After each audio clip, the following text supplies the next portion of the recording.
on the way home.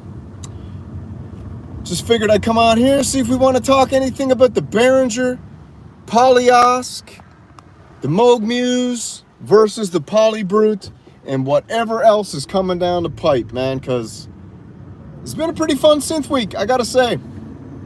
Had a little bit of Moog Muse news this morning. Got some people writing me talking about a little bit of issues going on with the vinyl covering on the Moog Muse front panel. I think it's probably just a factory dust issue, and I don't think it's a big deal at all. My opinion, I don't think it's a big deal. What's up, Echo? I don't think the vinyl's a big deal. I'm thinking it was a dust issue in the factory during one run, and hopefully it's only a few synthesizers that have that issue. So I don't think it's a big deal. Rest of the stuff is just kind of firmware. No big deal either, I don't think, as far as the Moog Muse goes. And right now, we don't want to be poo-pooing anything because it sounds extraordinary. What's up, QWL Panasonic? What's up, Gingy? Yeah, sounds extraordinary. So as far as the issues go, I don't really see any issues at the moment, besides minor firmware issues with the Moog Muse and that little bit of vinyl thing. But only one person so far has said they've seen bubbles. What's up, Jan? Seen bubbles in their vinyl covering. So, and we got people on the hotline who own Moog Muses, and all of them are reporting everything is A-okay, minus a couple little firmware things, which, I mean, when you're first in on the Moog Muse, you're first in. But we don't want to bury the lead, baby. We don't want to bury the lead. Now, this is a synth car. On the way home, sometimes the stream might go a little sketchy, but just have some patience. Don't let your ADHD overcome you and leave the stream. Just have a little bit of patience, and we will always enter back, because we go through this spot with a couple towers and it gets a little crazy. But I did a live stream last night before Synthpunk stream bombed me. Yeah, I'm buying the Muse too at some point. Before Synthpunk stream bombed me, and we did that on the live. He jumped in. He was all sleepy poo, and he kind of like jumped in late. And I had to like do it on the fly and get him in there. So I apologize for any technical difficulties, but it was what it was. But the lead last night was the Behringer what we call it? The PolySc, the POLYOsc, whatever you want to call it. The Oxford Synthesizer Company. What's up, Blue Fox? The Oxford Synthesizer Company's Oscar, that's how I'm going to say it. I don't care how you say it. That's how I say it. Oscar clone, which was a monophonic synthesizer designed by the legendary Chris Huggets. Okay, the legendary Chris Huggets designed that one. He also designed the Wasp, which Behringer has cloned. And to me, I personally think, you guys let me know if I'm wrong, the Behringer Wasp is by far, I think, one of the best Behringer for value clones. It's like $149. It sounds amazing. The filters are amazing. I think it's a really great synthesizer Behringer did there. But we got, so anyways, the same designer who did the Wasp, Chris Huggets, God rest his soul. He also designed the PWM Malevolent and the PWM Mantis, which, I mean, if you really want that Oscar sound, you probably should go pick up the Mantis. I'd say you can really get that Oscar sound from the Mantis. Trying a new angle in the synth car here too. Let me know what you guys think about it. I like it better. It kind of looks like you guys are riding with me. I should get a crash test dummy and put here, or some type of thing, so I got a passenger to be like, what do you think? Maybe I'll do that. We'll see. That'd probably be pretty funny if I get some type of giant stuffed animal. Yeah, I got the Mantis on my gas list. For, what's the Mantis clocking in at? $1,200? I think that's a decent deal for the Mantis. Go ahead and hit that like button, man. It helps out the stream a lot if you hit that like button. And also, if you haven't subscribed, go and subscribe. My wife always tells me to say that. You know, so do if you want to. If you want to, if you don't, you don't. It don't matter. The people who like the show like it. The people who don't, they don't. And the show is open to all comers. But what I want you guys to go check out, go look up the, hold on, I got to get to cruising altitude here. Stream might go herky-jerky for a minute because we're hitting 88 miles an hour, baby. Hold on. All right, there we go. Yeah, go check out the Behringer POLYOsc prototype. The unique thing about that is it was put inside of the Behringer Swing, which is the Arturia Keystep clone. It's in the Arturia Swing casing. I think that is an absolute legendary move by Behringer, because it's going to allow them to have, I mean, say what you want about modules, okay? I love the modules just like the next guy, all right? But let's be realistic. Behringer is quickly becoming a gateway synthesizer company, all right? They're becoming a company where if you want to try to get into synthesizers, you're going to be doing some Behringers, okay? The other thing about that is, if you pick up a module, now you need a MIDI keyboard, all right? So why not sell the modules, and then why not also sell the mini key style Mini Freak, aka the Behringer Swing, and actually put an analog synthesizer inside the Behringer Swing? I think that's friggin' genius. I don't know, what do you guys think about that? I think that's genius. You can fill it with enough knobs. They got a little screen on there that they perfected via the minis. And also the new OLED screen I heard is going to be on the UBXA desktop, which would be a huge upgrade. Haven't confirmed it, but someone from Behringer told me, so unless they're lying, I don't know. They told me there's going to be I also think the new desktop is, you know, that's the way to go. If you got a Poly Aftertouch keyboard, there's no point to get the Behringer UBXA keyboard. You might as well just get the desktop for $799. But anyways, the new form factor. What's up, Synth Seeker? Yeah, it's going too fast for the cellular. You got to catch up. But like I said, if you got patience, you stick around, and you know, sometimes that's when the best nuggets come out. I'll slow down a little bit here, because when I like going 88 miles an hour. I know it's above the speed limit, but I just got this thing with Back to the Future nostalgia that whenever the missus ain't in the car with me, I always go cruise control, 88 miles an hour. And sometimes time stops, sometimes it speeds up. That's what we're up to. But anyway, the Behringer mini key system on the POLYOsc is genius. They've got the two faders on the side, a la the Mini Freak. So, and then you know they're gonna do digital oscillators, analog filters. They're also gonna do, I do believe, someone correct me if I'm wrong, I do believe oh man, I gotta go behind a dump truck here. Hopefully nothing shoots out at me and smashes the window. But I do believe the Oscars got DCOs. So shout out to all those digitally controlled oscillator lovers out there, all those Rev 2 junkies. Behringer is getting into the DCO game because the DeepMind also has DCOs. And like I did the reference last night, DCOs are more stable, okay? They're divided up and perfectly in tune. So like I did the description yesterday, a DCO is like the president of a country who's controlled by a group of shadowy figures. A VCO is like a tribe in the middle of the Pacific Ocean living on an island that are just running themselves. Sometimes things run, sometimes they get out of control. That's my DCO VCO metaphor, all right? I think that's the best way to do it. The Oscar, this is what is amazing. They're not only giving you the monophonic Oscar clone, which maybe they'll do that in a module. They're going to give you a 25 key, it looks like, or 37, I don't know. What is that? 25 key polyphonic Oscar.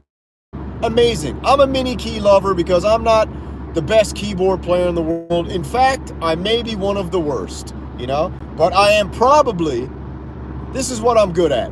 I'm good at improvisation knob twisting, okay? I'm an improvisational knob twister. That's my skill. And I can noodle a little bit, and I'm getting better and better as I go, and I'm improving. And speaking of that, I've got to get back into it. Yeah, VCOs are, the instability of a VCO is what makes it exciting. Anyways, we're not getting into the VCO DCO thing. It's too intense. People get too crazy. I never knew people loved DCOs as much as they did, or VCOs as much as they did. But I think actually the digitally controlled oscillator fan base is out of control. They're rabid. They're out of control. I don't know why. They're just out of control. Yeah. Yeah, the chat's already descended into pure anarchy due to the DCO VCO argument. But anyways, we're gonna get the Arturia Mini Freak. We're gonna get the Arturia Mini Freak clone coming soon. Guaranteed. they are going to clone the Mini Freak. And I want them to call it the Behringer Swamp Rat. I want them to call it the Behringer Swamp Rat, and I want them to have it in like a swamp green. You know, like that character from He-Man. Shout out to Matt Wright Music. That character from He-Man, you know, Skunkor. He was my favorite. Actually, I don't think Skunkor was that green. Anyways, there's one He-Man character that's green. Matt Wright, if you're in the chat, let me know what it is. But my favorite character from He-Man was Skunkor. And my brother had him. And I always used to sit down when my brother wasn't home. I'd grab his Skunkor He-Man, and I would just smell it all day. And I kind of think like that's why I want to get that Teenage Engineering medieval thing, because someone said the chocolate buttons actually smell like chocolate. So I'm all about sensory elevation. And if someone's going to give me a synthesizer that produces smells, come on, baby. I think actually, you know what the new generation of synthesizer is? A synthesizer with AI in it that, based on the patch you're playing, a scent starts emanating from the filter. So as you open the filter, a scent starts emanating from the filter. So maybe you're playing the Muse Runner patch, and as you're opening that filter, you get that New York Gotham City sewer smell, you know? But within that sewer smell, there's like wafts of perfume from all the ladies of the night strolling by, you know? And then there's some exhaust fumes from all those muscle cars. You know, that'd be cool. So as you're playing the Muse Runner patch, you open the filter, sewer, diesel, lady of the night perfume, and then the scent of like dew from Central Park. I think that'd be cool. If someone could do something like that, that'd be pretty awesome. But anyways, I'm looking for the Arturia Mini Freak clone, which will be the Behringer Swamp Rat in the filter vapes. Filter vapes sold separately. So you pop the cartridge in the back of the Moog Muse, and then as you open the filter, depending on what patch you're on, the chemicals interact via the mathematical algorithms, and they create a scent. That'd be cool. All organic, all farm raised, vegan, because you know most Moog Muse, can we probably say this might be controversial, but aren't most Moog Muse purchasers vegans? I don't know. This is my theory. I think most Behringer bros are mostly meat eaters, carnivores. Moog Muse and Moog purchasers are mostly vegetarian and vegans. Is that fair enough to say? I know definitely Teenage Engineering, what we call them? Teenage Engineering junkies are vegans. We know that. And Moog, I would say that Moog are mostly vegan and vegetarian and 20% meat eater. Behringer is 99.9% meat eater, and I don't think any vegans play Behringers. That's what I think. That's my opinion. I don't know. I got to look into it. I got a Survey Monkey thing sent out to all the Behringer owners on YouTube, trying to see which synthesizer company customers eat the most meat. It's just something I'm interested in finding out. And in the chat, throw it in there. Are you a meat? Throw a steak emoji in the chat if you're a meat eater, and if you're vegetarian or vegan, throw an eggplant emoji. And let's get a little personal survey going. We got about 25 people in here. We should be able to get a good grasp on our synthesizer players, meat eaters, vegans, or vegetarians. So do it up. Eggplant emoji for the vegans, vegetarians, steak for the meat eaters. Yeah, that's what I'm thinking there. Anyways, back to my point. My point is today, I really, really like, yeah, Synth Seeker, I knew you eated meat, baby. I knew it. You definitely a beef eater. I really wanted to congratulate Behringer for doing that prototype. And I think, once again, I am the only one who noticed that the POLYOsc was actually in a Behringer swing chassis, which is absolutely brilliant, especially if they do the chassis out of steel or that metal that they make the modules. That would be next level, because the Mini Freak is metal, and it's awesome. So, but you could make them out of plastic, but I just think plastic's not a good touch. If you're going to do a clone of the, you know, the Oxford Synthesizer Company Oscar, make it out of metal, and everybody will really happy with that. And guess what? Mini keys, awesome, because then people, it's their first synthesizer, you can play it, man. It's cool. That's my problem with the modules. Now let's get back to the real debate. PolyBrute 12 versus Muse.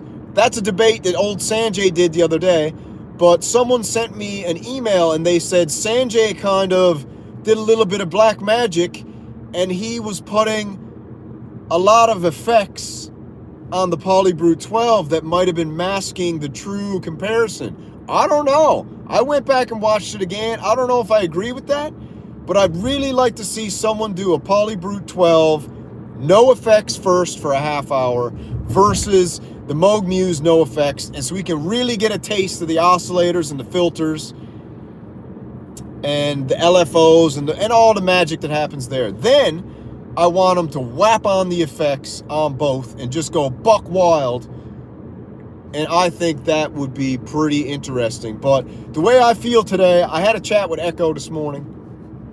He's Muse all the way. I don't know, man. When I asked that question on Sonic State the other day, and they asked Ben Jordan if he had Moog fever, he said he didn't have Moog fever. And I don't know if old Ben Jordan, I might have said Ben Johnson, I mean Ben Jordan. Ben Jordan, I was thinking of Michael Johnson, the track runner, because the Olympics were on at work, the Canadian Olympics runner that got busted for cheating. Because everybody in the Olympics is on roids, obviously, and they just catch the Canadians, it seems like. But the PolyBrute 12, I'm on team PolyBrute 12. Ben Jordan was so unexcited. He was unexcited in the whole interview, but he was so unexcited for the Moog Muse, which I don't know if he was doing some synthstortion where he was like, but then he said he was offered the Muse and he didn't want it because he didn't have time to play around with it. Fair enough. Love the fact that he's got a farm going on. He's going full prepper. I think that's cool. Love that he had a Joe Rogan shirt on. If anybody didn't watch the Joe Rogan comedy special, it was friggin' hilarious. But that's another thing. Who cares? But anyways, he was on team PolyBrute. And Ben Jordan works closely with Arturia. Okay, so he might be on the Ben Jordan Arturia full sponsorship. If that's the case, that's fine. I don't know how I feel about that. I got to think about that. But anyways, let's just go surface level because we don't know the details. Ben Jordan was on team PolyBrute. Echo Craft is on team Muse. Synthpunk's on team. I don't know what team Synthpunk's on. He's obsessed with the Pro 3. I think every night he might move that Pro 3 into his bed. He's that obsessed with it. And the Rev 2 might get into bed with him too. I don't know. But he loves those two. But he's in fact in love with the Muse too. And he wrote me last night. He was like, I'm getting a Muse. You guys are getting a Muse. I'm not getting a Muse, man. I'm getting a PolyBrute 12. I think I'm going Team Arturia for life. I might not get any other synthesizers besides Arturia from here on out. I don't know. There's something about the Cream Dream and the Astrolab. I really wanted, maybe I'll get an Astro. How much is it? Can anybody tell me how much is an Astrolab on Sweetwater right now? How much is an Astrolab? PolyBrute's too expensive. If PolyBrute comes down to $3,200, if PolyBrute comes down to $3,200, $1,500, all right.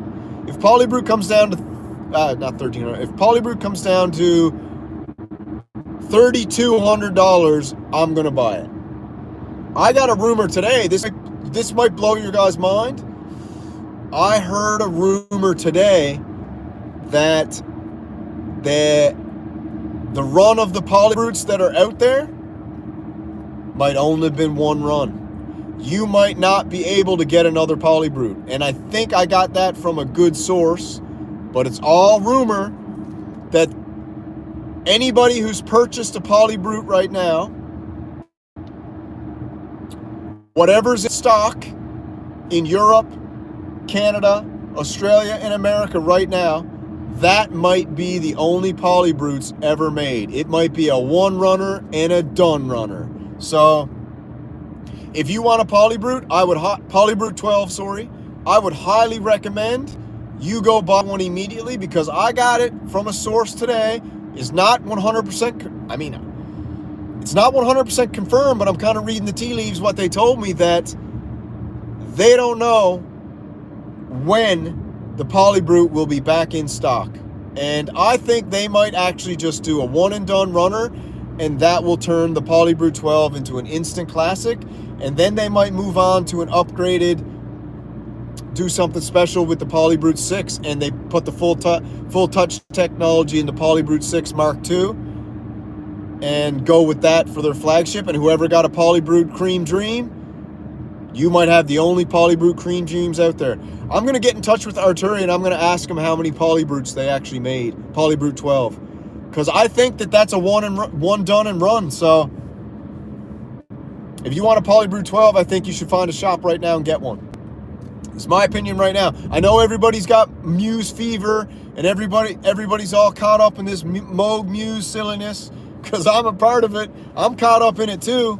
But I do believe that there may not be any more PolyBrute 12s produced after this initial run. It's sad, but also I think I understand that move. I think I understand. After the Moog Muse came out, I think Arturia might say, you know what? Let's just keep this an elite category. Whatever run we did, whether it was 1,000, 2,000, 3,000, whatever run of the PolyBrute 12s we did, let's leave them be, man, and it'll be a collector's edition. And we'll go back to the PolyBrute 6. We'll throw the full touch technology on there for the Mark II. We'll drop the Cream Edition, PolyBrute Mark II, PolyBrute 6 Mark II, and run with that. And then they'll move on to the Super Freak, the Freak, La Freak. I don't know.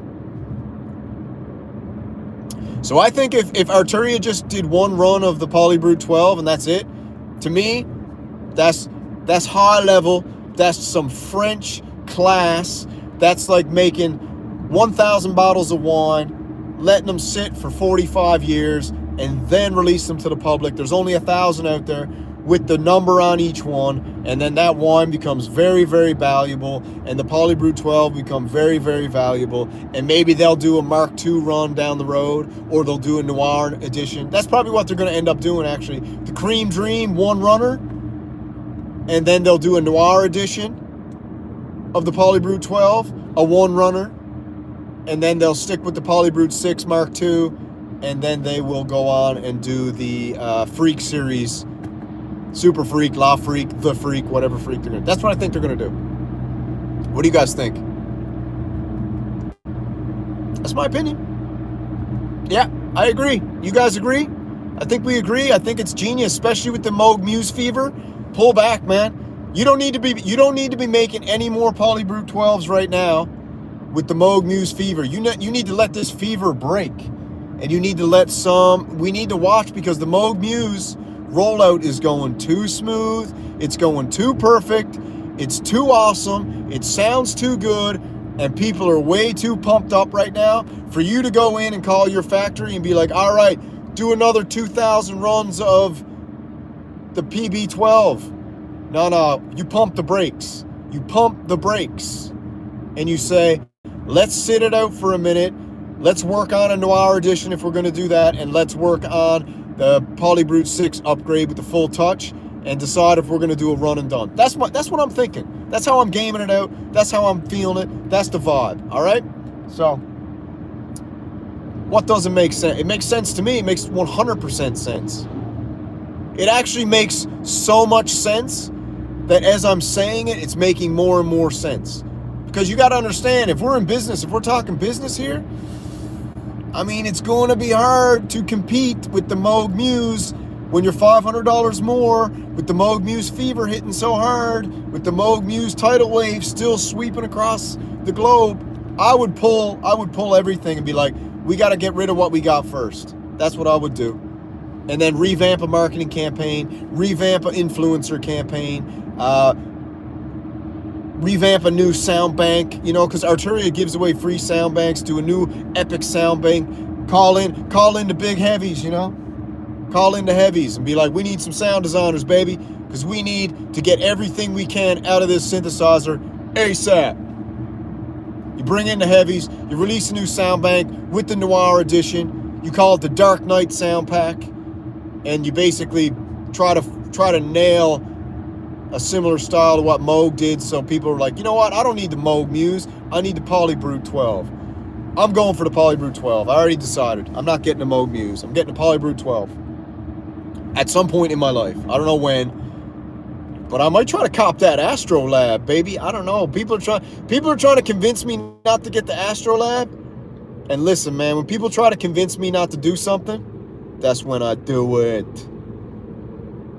It might be a huge mistake, but I might be copping that Astrolab. I might be copping it real quick. I might even have to get in touch with the heavies over at Arturi and be like, Synth Samurai's landed, baby. Can I cop one of those Astrolabs and see if I can get one? We'll see.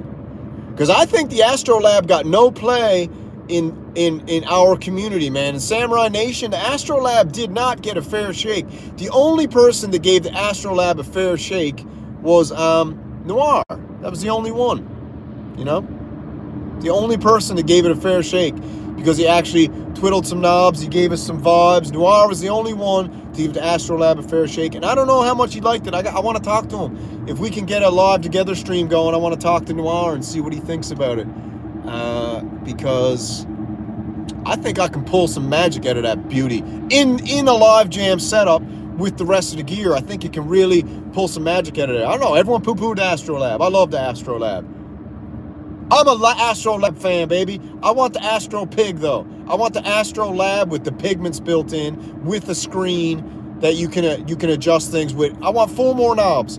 4 more knobs like the Hydra Synth, so that give us 8 knobs, and a screen like the Hydra Synth, where we can switch between the macros and the crack rows. All right, I gotta go, man. Maybe I'll do a stream when I get home, because I got the live ambient zero, baby. So.